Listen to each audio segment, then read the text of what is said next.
这届台中呢，像是去为着这非洲伫这各县市呢，随启动应变，亲像这新竹县学校呢，营养午餐菜单嘛随调整，猪肉拢暂停卖用，改用这鸡肉、海产，也是讲鸡卵等等来代替，希望讲会当来确保学生食的安全。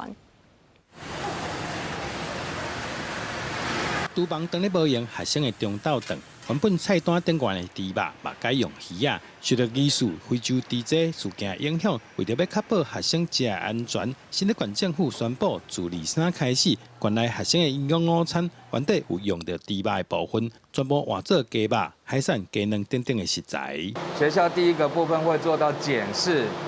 现在的菜单还有食材，如果有需要做调整的，我们第二个部分就做调整，然后以学生的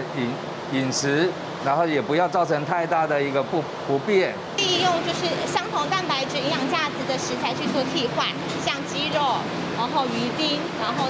就是去对换这种食材，所以孩子们还是可以吃到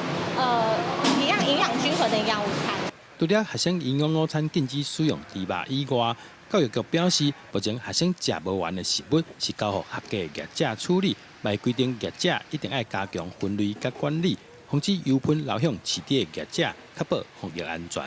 猪肉的用品的话，我们会尽量请学校以比如说海鲜或是鸡肉的部分来做一个取代。那另外我们也会请学校尽量把厨余的水分沥干，并且配合我们环保局将厨余再送到我们指定的地方。另外也会请学校我们每日来做一个厨余的统计量，以确保我们的厨余是指定到我们指定的场所。根据统计，全台湾所有的学校一天大约会产生50万公斤的油喷，数量这么多，要安怎安全处理？也成做防疫单位需要去面对的重要难题。记者杜君和新竹报道。